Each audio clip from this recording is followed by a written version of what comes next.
are meeting remotely per the governor's executive order given to COVID-19. So there is no location. However, the meeting is being recorded and it's also available via Zoom and call-in. And thanks to the 12, now 13 people who have checked in to see what we're up to today. I'm going to ask Steve to put the agenda up here in a minute, and we'll take a quick look at that. And we'll get into the business of the day.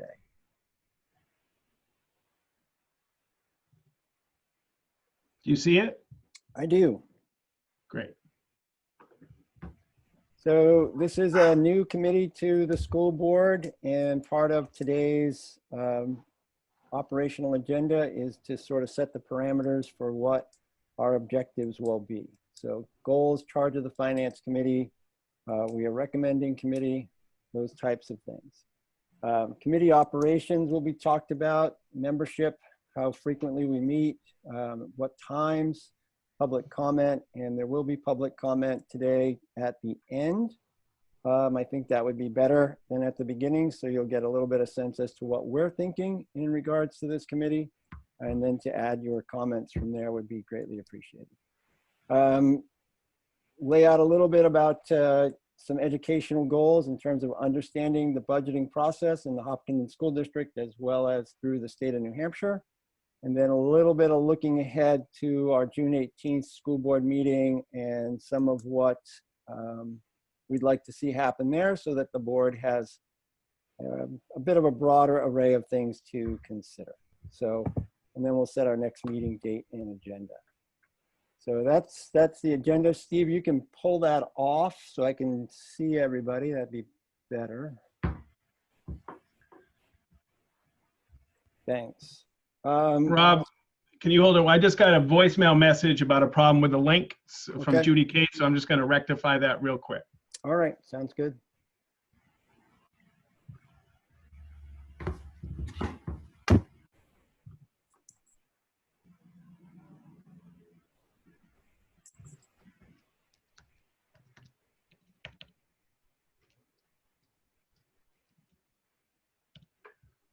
I want to make sure I can call her right back. Yep, she emailed too. Just do you have her phone number there, or do you have her email? Can you email her the right link, Norm? yeah, sure. Give me a second. Unless she emailed me. Nope, I will get on there and do it right now. That's the only voicemail message I have. Bear with me.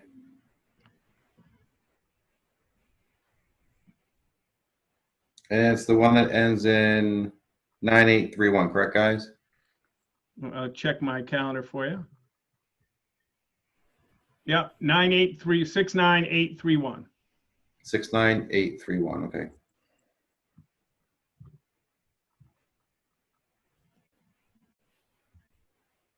Okay, email has been sent. I'm sure she'll. Give her a second. Yep. I'm going to just check to see if she responded to your email.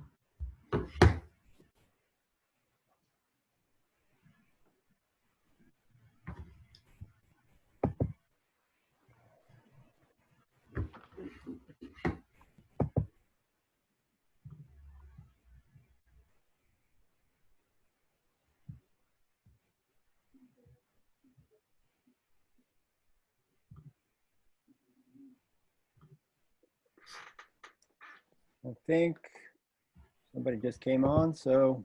Yep, she's in here. We're good. Perfect. And thank you. Thanks, everybody. All right. So I think I will start with the first note and just lay out a little bit of what I was thinking in terms of where we would go, and then open it up to Steve, Michelle, and Norm, and see, if we're in agreement, if we want to add or subtract. So I really see the committee as being focused on three major elements, and the first would be education. There is a lot of terminology in the budget, in the budgeting process, that literally down to glossary of terms, so that when anybody goes onto our website, they can look at documents and understand what is there. So some pretty I wouldn't even call it basic, but, acumen specific to budgeting. Probably one of the most important roles is our method of reporting, so that townspeople can see what is in the budget. There's been a lot of calls recently for a line item budget, which currently, and Michelle, you can jump in and, I think what we have now that would be considered a line item budget is our quarterly financial statement, which is 93 pages long, line by line. That's You're on mute. You're muted. Yep. Sorry. It does not include salary and benefits because that's what was agreed upon when we went to the detailed documents. So there is it's more like if we have all salary and benefits, probably like 200 plus pages, Right. if I had to guess. Yeah. Because just an example would be, before we went to the new financial system, we had all the teachers, regular ed at Harold Martin, underneath one account number for salaries. However, when we went to the new financial statement, that was our ability of saying, okay, let's break out kindergarten, let's break out first grade, let's break out second grade. So literally what went from one account for a salary line for the majority of the teachers at Harold Martin in regular went to probably over 10 because we also did, Right. art and all that. So it's a little bit more subject driven now, whereas before when I got here, it was more all the benefits for a regular ed teacher were in the regular ed line at Harold Martin, to use an example. Correct. Okay. So, we've received some communication from folks and shared some information as to how other SAUs report out their budgeting process and their financials. And I think that would be one of the agenda items for a meeting down the road. Then in terms of the third parameter, so we have education, we have reporting, and then oversight. And what I mean by oversight is sort of a liaison to the board in the earlier stages of the budgeting process. From laying out perhaps some of the year-long and multi-year-long expectations, as well as getting some feedback sooner from what's happening from all of the schools and various departments. So that's how I sort of see the charge of the committee, improving education, improvement in terms of how we're reporting and sharing our information with the public, and thirdly, earlier stage oversight, if that's the right word, with the board. And I'll open it up for discussion. So I'll start. I think educating the community on the budget process, I think, is essential. I think it's important for them to have an understanding of our current process of what we have right now. I think that before this committee can recommend any changes, we need to understand currently how our financial plan is occurring within the district. Of course, there's always room to grow in order to have everyone understand, but it's important for me as a board member and as a taxpayer to understand how we got to this point right now with Steve and Michelle overseeing the budget. And, I think you are correct, Rob. We are getting a numerous amount of messages from people asking us to do line by line. And there's many different types of ways of doing that, where they're having problems of understanding our budgeting process. If we're able to educate them and really walk them through, I think that's a big help. And being able to tell them this is where you need to go, that's another good thing.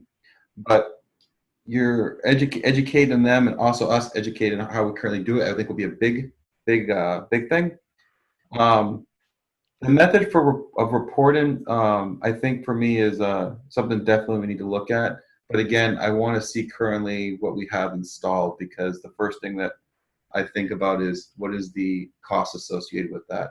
What is the time management on that for this district that we have to respect with Steve and Michelle? If there's a cost associated with that, with changing the method of reporting, the taxpayer has to understand there's a potential expense that's going to go behind that. and also manpower. So I'm open to ideas and suggestions, but I also think one thing that's important to me is we need to have the school board be on board with these potential changes. So they understand that the work we're doing here on this committee, we're using our time effectively because we're all busy with a lot of projects. Some of us are working. Steve has a district to run. Michelle has a lot to do. We all want to make sure that what we're doing here, the board agrees with. I would say regarding the oversight, I'm not sure if I'm there yet. I believe if we're gonna, I feel like if we're managing oversight on each department, I'm not sure if that's necessarily the role of a school board member. And I'm not sure. I've never had that understanding. Let me jump in before you go too far down that, because that's not what I meant. Okay. When I said oversight, just simply an awareness as the budget's being built. Okay. So in other words, rather than having a department say, well, put together your dream box, and then 2 months later we say, oh no, we can't afford. Let's be clear from an earlier stage, but I don't want to micromanage, how people spend their money or how they decide what they need. That's not what I meant. So. Okay, that's much clearer. I apologize. Yeah. No worries. No, perfect. Okay. That's what I have for right now. I think just overall with this group, I think it's something that's exciting, and I think it's great for there to be this process that we could have. Being on the budget committee, they bring a significant amount of ideas that I can bring to this committee that we can look and then maybe make a recommendation to the school board. Maybe so we're not having 5-hour meetings, we can look at bringing it here and then bring it to the school board in one packet, one presentation, and really have it there for them to decide what to do. So. Thanks, Norm. Yeah. Rob and Norm and Michelle, we've always, I'm glad we're meeting, regular meetings as we go through this and unpack some of the processes I think will be beneficial to the board, to me, and to the community. We always want to make sure the board has the information necessary that they have to make the decisions. We try to be within, the ability that we have in staffing to be as transparent as we can.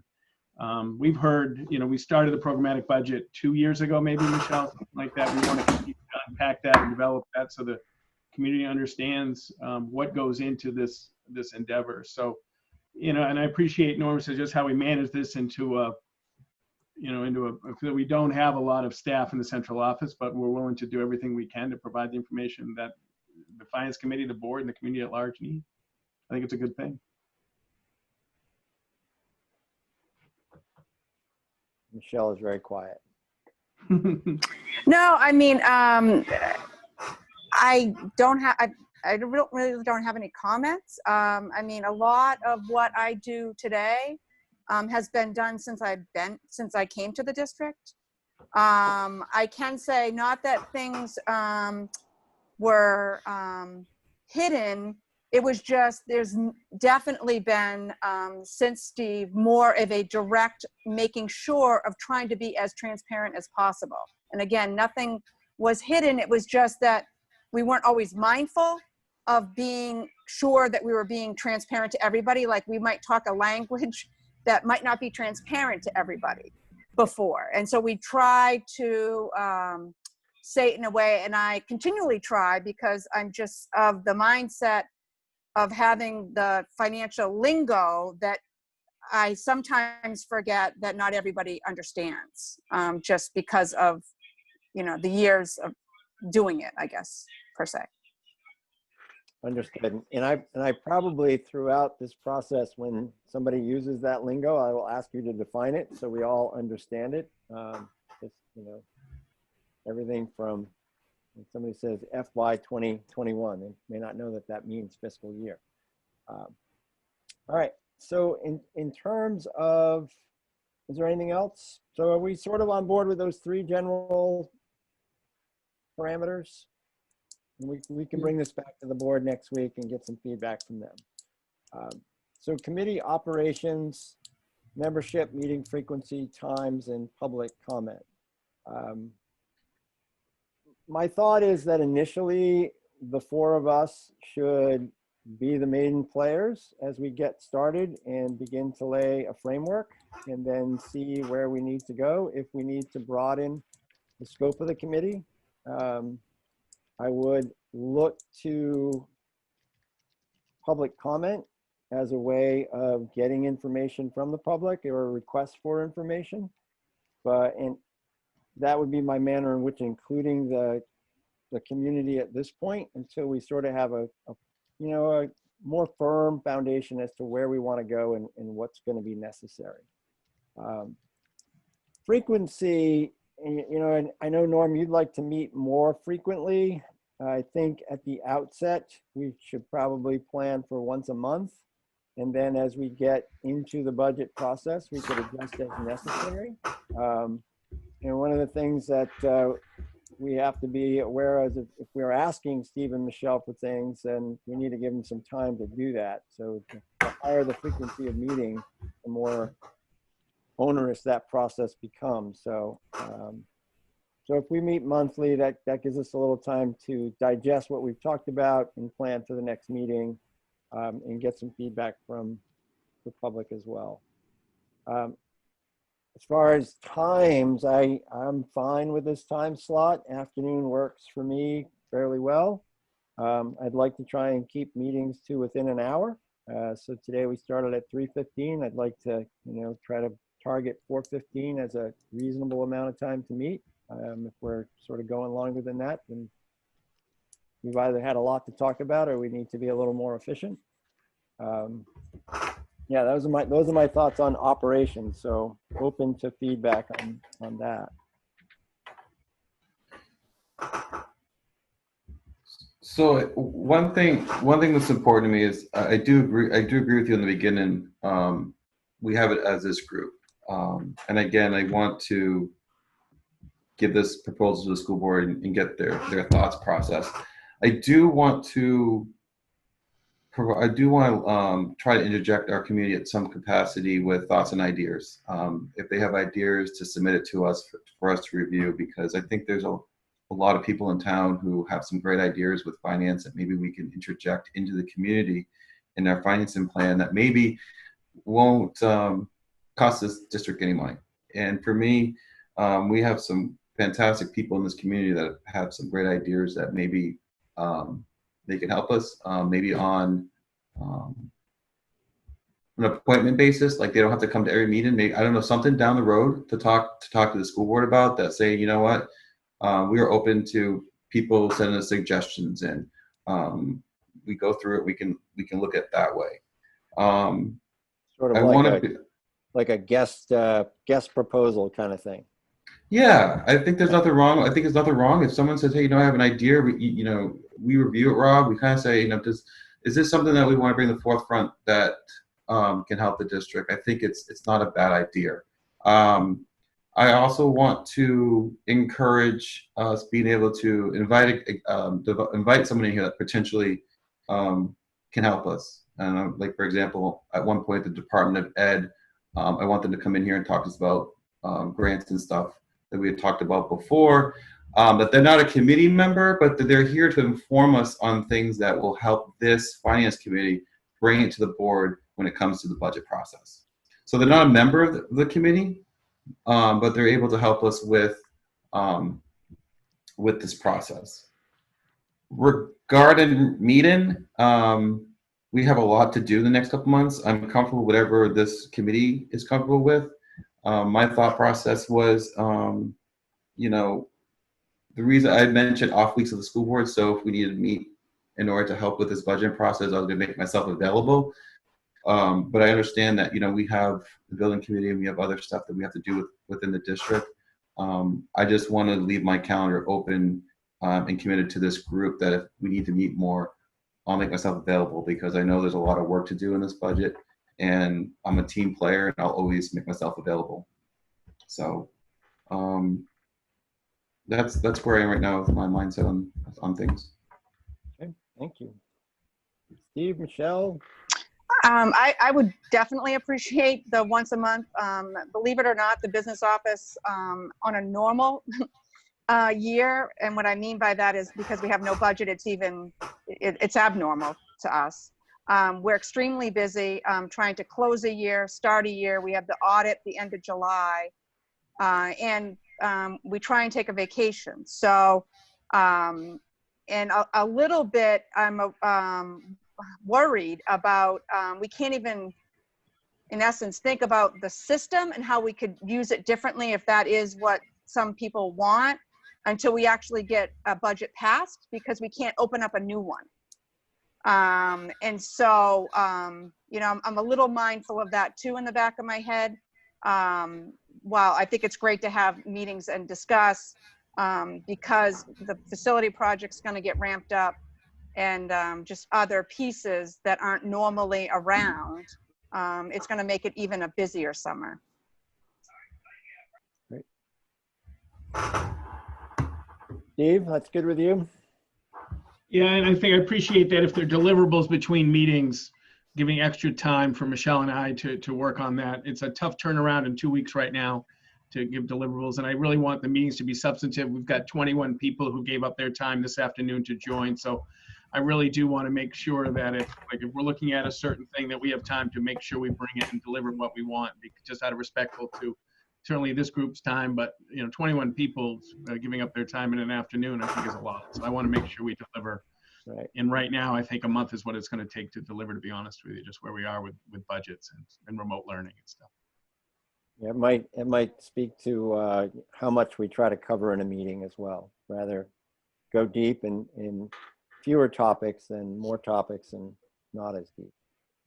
All right, well, thank you for that. Number 3 really is just,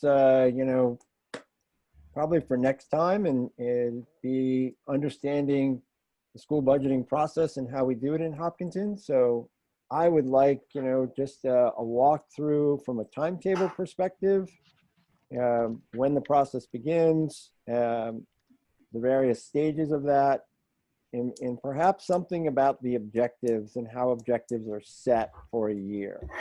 Are we goal-oriented towards percentage increases, or how's the mindset around that type of thing work? I think that would be a good starting point, as well as, well, I'll leave it at that and let Norm jump in.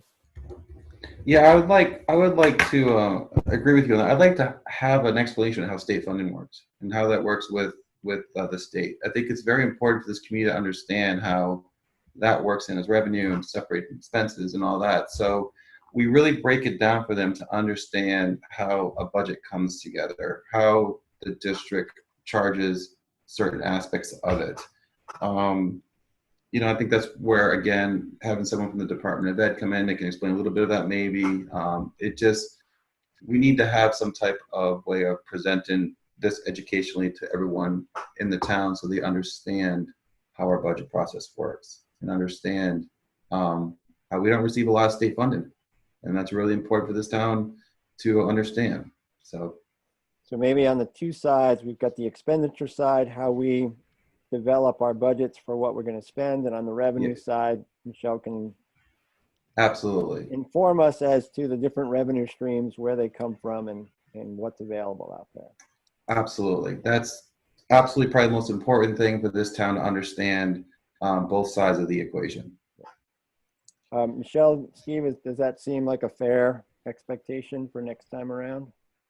Sure. And the local piece and the state piece with revenue are both pretty big topics. I don't know if that's a 1 meeting or a 2 meeting. Going through the adequacy aid, IDEAs, special education aid, all that. We can try to do what we can prepare and see how it goes. Those are 2 significant presentations. Local, how we do it, and then how we get state funding. I would just ponder that, whether that's 2 topics or 1 for the same meeting, if we're trying to get something done in an hour. The other piece is when we started when Jim was starting to look ahead to the new board, he had developed a timetable of some activities for the new board. Remember, we met with Tom, right, and then I did a mission presentation, and then in the queue was a budgeting presentation. And we were going to, so this is kind of, and whether it's, we do it here first, or how does it dovetail with a budgeting presentation for the entire board? That was one of Jim's goals, was to have a budget process with the entire board. Does that sound familiar? Yes. Yes, yes. So just to think about that, if you want to, how you want to approach the finance committee and then the full board. Because I think both those topics, as Rob, that you and Norm just outlined, are really important. One is, how do we do it here? And then how does revenue work? And then how does specifically adequacy? Because adequacy is a huge topic just to understand. It's taken a lot for Michelle to teach me about adequacy in my time, as well as Caitlin Davis and Dave Luno and a whole bunch of people. So just be thinking about how we can bring this to the whole board too, because I think Seth, Andrea, and Jim would like some information. Yeah, absolutely. That sounds good. And Steve, we can chat about how best to break that up so it's not overwhelming and we can cover it in a reasonable amount of time. Looking ahead to the June 18th board meeting and where we're at, I think I just want to sort of take a minute and how we got where we are. And how this sort of plays into our next step. And this is me speaking, not the board speaking, but this is how I see it. So the original budget, as it went forward from the school board and was approved by the budget committee, we were looking at an increase of $863,000, 286. As I looked at those major increases and decreases, what I saw was a whole lot of things that were not discretionary, that were fixed costs: health insurance, bond payments, student transportation, so on and so forth. Of that list of major increases, as I'm doing my math here, you know what, I'm seeing $71,374 of what I would call discretionary spending. So, and I say that because I think what we're up against in the next couple of weeks is going to be some difficult choices, and they've started, in terms of how to get back to the flat budget, or, and I probably shouldn't even say that. So our most recent warrant brought us down $343,635, and that was defeated. And to get to the governor's order saying what's a reasonable moving forward budget, we need to move to that $863,286. And you know, Steve brought forward to us at our last board meeting cuts of over $500,000, which would meet that. And the board essentially didn't feel like we had enough of a menu option to make decisions. And so, you know, the folks out there talking about that there's meat on the bone. The meat on the bone now is programs. And things that we provide to students. And I'm going to really take some license here for a minute, because I've gotten a lot of emails and calls talking about budgets and how we should run the school like a business, or we should run the school like a household. And I very much appreciate that to an extent. Yes, you need to be planning ahead. You need to be looking at your fixed costs. You need to be doing your hiring mindfully. But I think when people make the analogy that schools are the same as a business or as a household, they're missing two major points. In a business, you don't take on things that are not profitable. If you've got something in front of you that you don't think is going to generate revenue, and generally speaking, you don't pursue it. It's not an option in a school. We need to pursue things oftentimes regardless of cost. That's how we service students. That's why we are a public institution that meets the needs of all of the people in our community. So in that way, we don't have the luxury that a business has. And you know, when we talk about households budget for needs and wants. And you know, you could argue schools do that as well. You know, how we categorize the need and the want, I guess, would be up for discussion. But again, the difference is households generally have a lot of knowns. It would be rather odd, and I use this analogy, that, you know, Uncle Charlie shows up at Rob Nato's house and moves in with his 5 kids tomorrow without a job, but expects me to give them lodging, meals, and money to spend. That's going to be a problem.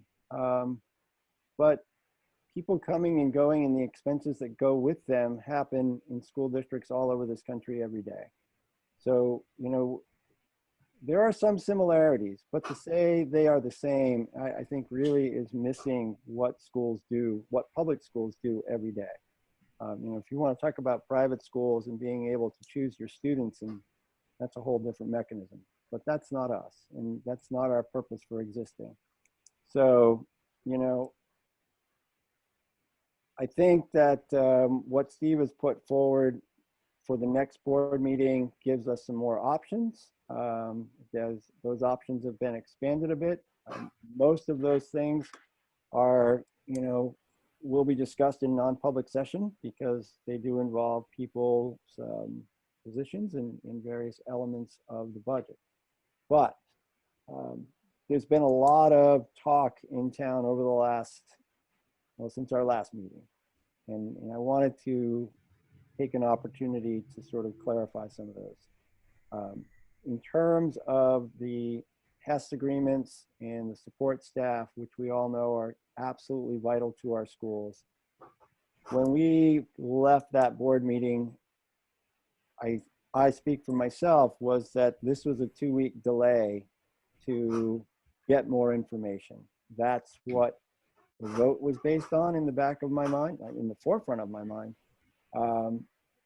And to see, you know, the next day and then the days after, people suggesting that we just fired 60 people, that's not, you know, I know that procedurally that's what it looks like, but that's not the action that was taken. The action that was taken was, we need a little bit more time because we've got a difficult situation. It was very unfortunate the way it rolled out, but certainly there's no disrespect towards those support staff.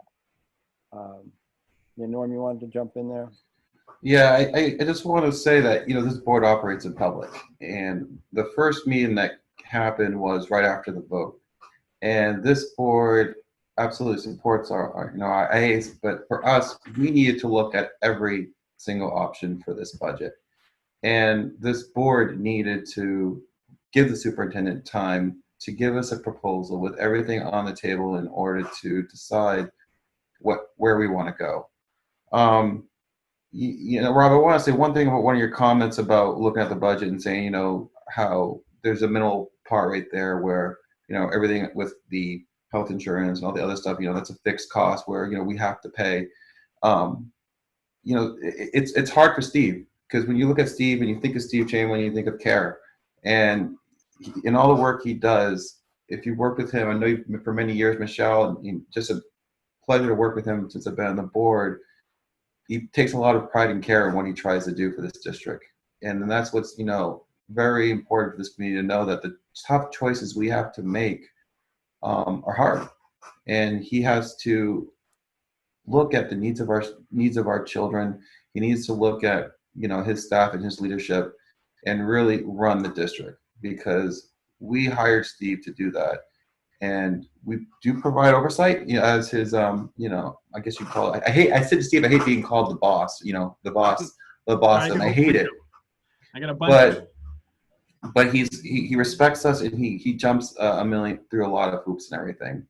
One thing I just want to say is, the start of this finance committee, which is important for me, is for this committee to understand that this board is having an opportunity to do its best in this budgeting process, to make changes. And I had said that at the budget committee meeting, we need a chance. We need a chance to be able to show this committee that we hear them and we understand them, and that we're doing our best to move forward with this. And, you know, you were right with a lot of your comments, Rob, and I just wanted to say a little bit about a couple things there. So thank you. So I guess just sort of to wrap up that thought, there's also lots of rumors around town about things that may or may not be cut next year, and really they are all just that, rumors at this point. There's a broad scope of things that are on that docket of things to be considered. But, you know, if people think that Hopkinton High School is all of a sudden not going to have any sports program or any, you know, that is just rumors run amok. There might be some changes to programs and to extracurriculars, but, you know, I would ask that when you start to hear those kinds of things, feel free to reach out to a board member for some clarification. Maybe, you know, I mean, Steve's buried in emails every day, but you know, if you're really not sure, it doesn't sound right, just shoot an email, and you know, one of us will most likely respond to you. So I don't think we're going to get into the scope of what we're going to talk about on Thursday night, but I will say that where we are, I've asked Steve to show us the initial 300,000, the 500,000 from the other night, and then some other things to consider, and that has been added to the list. We've also talked about, you know, how you might creatively use the fund balance to help us out in the short run. So there'll be a lot of things for the board to consider at that point. But because, and again, for the people that are listening in, you know, a lot of those types of topics get done in non-public because they are associated with individuals and their jobs. And that's where we do that type of work. So if Norm or Steve or Michelle has anything to add, that'd be great. The only thing, once the board gets closer, notifying people and then making things public, I think, as you talked about, Rob, at some point it's going to be important for people to understand what changes in program could be, you know, when we get to finalizing a budget. Usually the process is there once the board gets closer, more meaningful, then we notify people first, and then once they've been notified, things can become public. But it's not, you know, it's not right now when there's a lot of things on the plate. When it gets to more, you know, more likely than not that this could be on it, then we notify people, and the community has every right to understand what, you know, what's at risk or what a flat budget would support and what would be difficult to support. And those are decisions that the board is wrestling with already. And I understand that. And Michelle and I, we talk every day about priorities and where can we support the board in having information so they can make the best decision and what's best for kids. Question, Steve, the goal right now is for us to generally come up with a flat budget per se based on what the governor's order is, correct?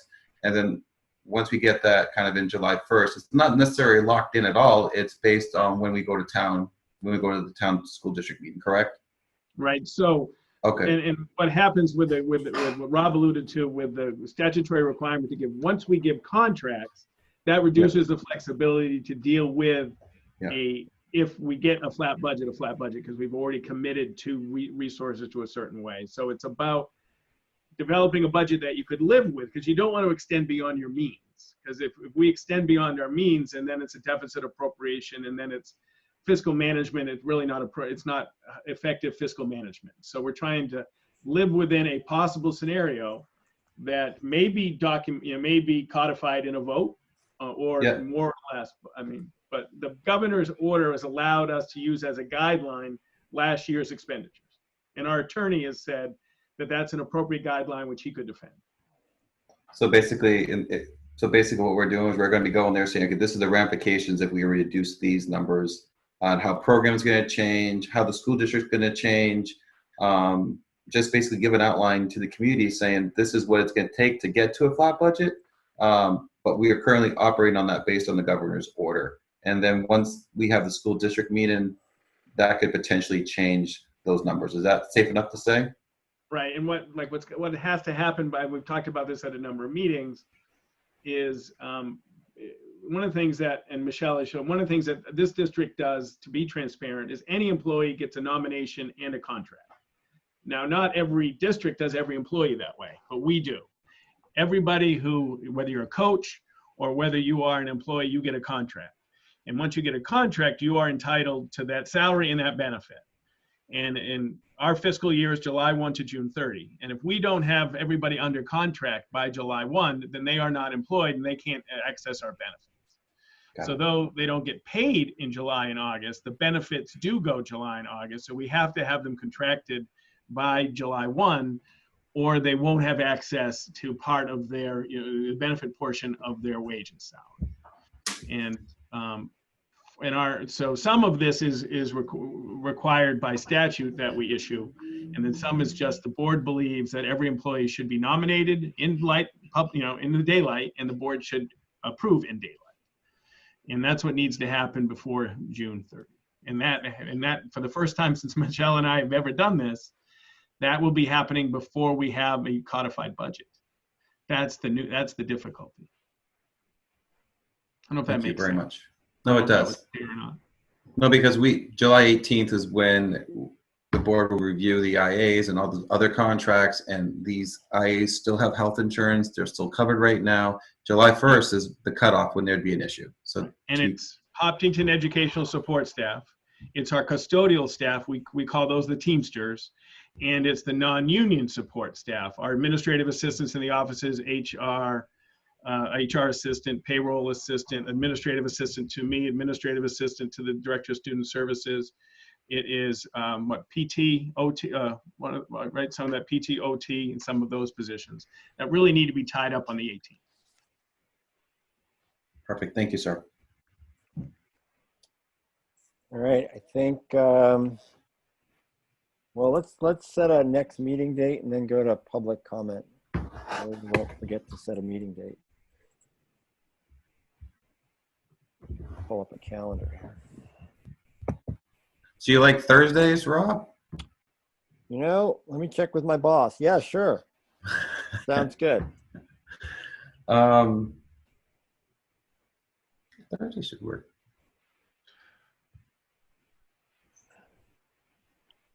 Want to go July 9? Just want to check with Michelle's schedule because I think she's having some stuff on the 7th, right? Yeah, but it's probably going to be like the other, and I'll be working the next day. It's just going to be different, but yeah. All right, so 3:15 on the 9th. July 9, 3:15. Sounds good.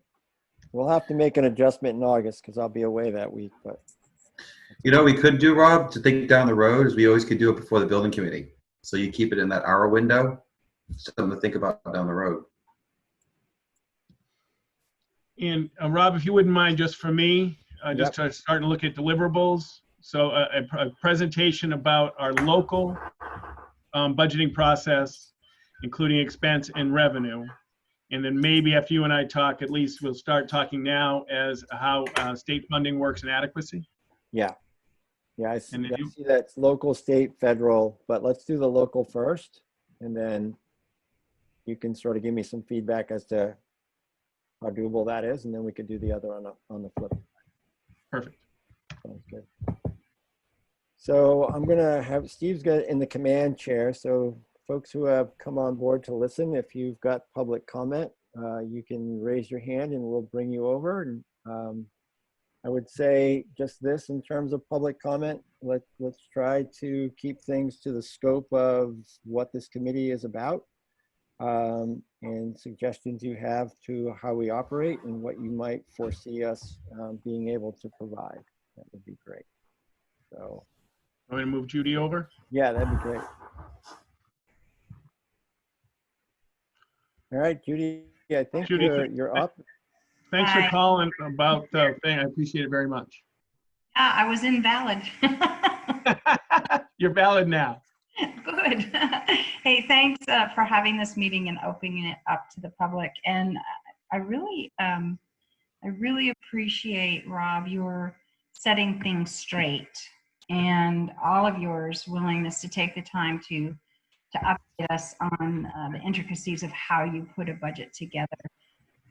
And I agree, we've got a lot of terms that fly around, programmatic versus bookkeeping versus line item, expense revenue. So I think it would be good that we're all on the same page as you go forward. Just in terms of the misinterpretation that happened around the contracts and pink slips. I'm wondering if I know it's one more thing to do, but could you take the time to do a summary as appropriate of the meeting minutes, and maybe generate a FAQ sheet that says, here's what we're encompassing in the next few meetings, just so that it's really clear and folks aren't misinterpreting any statement that someone from the call may go and state incorrectly. For example, the pink slip issue. I think it would really help everyone if we knew what you're working on and what your thoughts are in terms of going forward. FAQ sheets are kind of helpful, I think, for that. I don't know. Yeah, I'm not quite clear. So the agenda goes out, and then there are minutes, and then obviously the meeting is on video. Mhm. So I guess I'm not sure in terms of that. And I know there's a little bit of a delay with getting the minutes out, because that takes some time to do. So I'm not sure how this would be different, and I just want to understand what you're asking. So I guess, yeah, I can see where, sorry, that was my administrative assistant. That always worked for my 20 years with GE. Yeah, maybe if in your first minutes that you could kind of recapture what you started with, Rob, with the education of the public and, how you're going to work through local, state, and advocacy updates and all of that. I think that would be really helpful for us to see in the first minutes maybe that are coming out.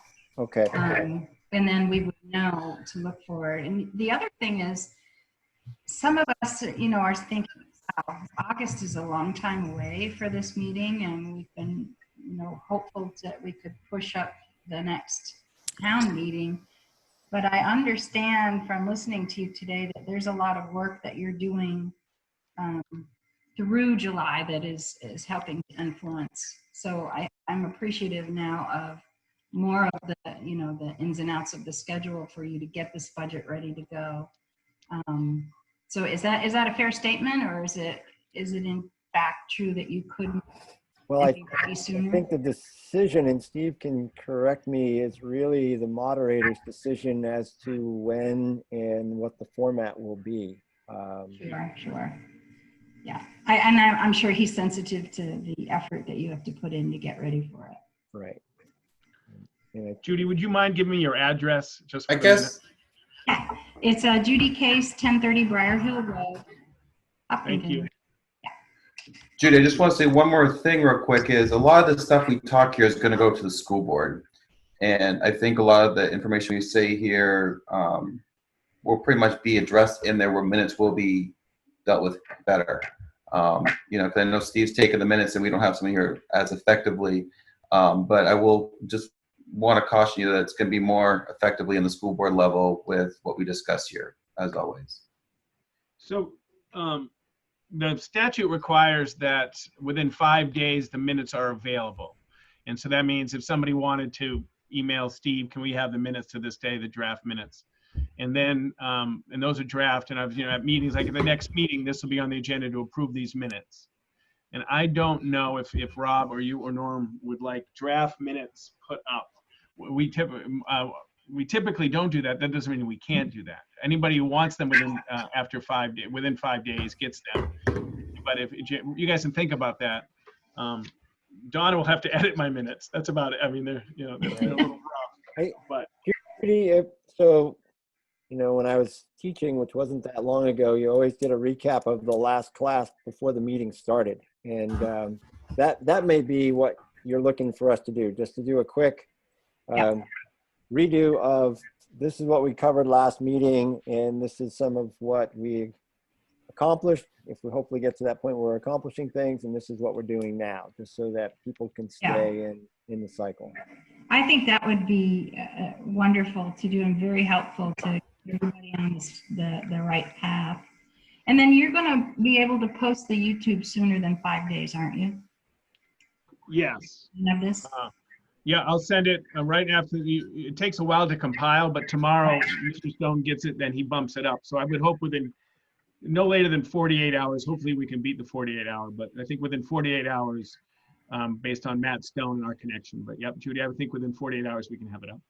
Okay, wonderful. Thank you so much. Thanks, Judy. Anybody else want to jump in on comments? Like Diane, Steve. Yeah, let me just do this. Sorry.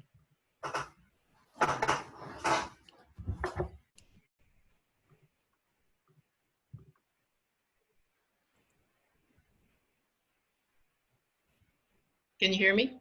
We can, Diane. Can you just say your full name and your address, please? Sure, it's Diane LaChance, 264 Amesbury Road. Thank So you. if I understand correctly, the issue around providing different budget formats is the time that it would take the school district to do that versus what they've been doing. And I was just wondering, what is the accounting system that our school district uses right now? What software? It's called e-finance. It's called The Finance? E Oh, Finance. okay. And It was a product of SunGard, and SunGard got bought out by PowerSource, I believe. So it's an older version. If you've ever heard of Penimation, that's an older version of a similar type run software. Okay. You know, when I look at accounting, I think that, you know, a lot of the things are similar between school districts, and I think that the Hudson School District budget, the way they present it, would provide just the information that people would like to see. And accounting systems being similar, I'm wondering if it's not really a lot more work on your part, but simply a matter of which report gets generated. And so I would ask you, you know, I'm happy to find out what they use to see if that isn't possible, and it wouldn't be a whole lot of work to provide that detail to the taxpayers. All the information they provide is available by the right to know, and it really gets to be tedious sending Steve right to know requests, and it makes his job difficult and interrupts what you're trying to do versus just having the information available 24/7, year round. yeah, can I just, so you opened by saying that the question was about time and cost, and it's not just about that. It's just exploring those things and seeing what the differences be. There may be limited time and cost, but we need to sort of look at that. And the Hudson models, you know, you're right. Those are very clear. There's probably, well, the detail in depth is significant. Whether or not we need all of that detail in depth, but one of the questions we want to explore is what would that process be to get something that looks like that, and what would those costs be associated with it? So that's part of our reason for coming to be. And I did get to look at a lot of that information, so it was very helpful in terms of where we might want to go. So thank you for sending that along, and you know, we want to explore that. So I actually had a few things to talk to you about, and I'll certainly take a look at that as well, because I think it probably can be done quite simply, and the level, the detail is certainly something that would help a lot of people in my estimation. But I had a couple other things. I didn't hear you mention that the SIP, that you have capital improvement plan as part of your charge. Is that true? There's a different committee for the There is. CIP. Yeah. Do they have a meeting date set? We met once, and the other one was canceled due to a school district meeting, but we're working on it, and we will get that out. Okay. I may have answered my other questions in the first discussion. I don't see my notes revealing what else I was going to ask you, so I'll save it for another meeting or another time. Thank you. Thanks, Diane. I just want to say one more thing. I think the Hudson plan is interesting, but it's also 6,000 students, Steve? Is that correct? For the I Hudson don't know how School big. District? I don't know how big Hudson is, to be honest with you, but it's significantly bigger than us. They were Yeah. Yeah. But I think Rob's right. You know, we have it's a discussion to have with the board and see how much goes into it with manpower. But again, that's why this was charged, this group, to look at all different angles. Anybody else? I see Judy C still has her hand up, so I don't know if that's just still up or if there's anybody else who wants to comment.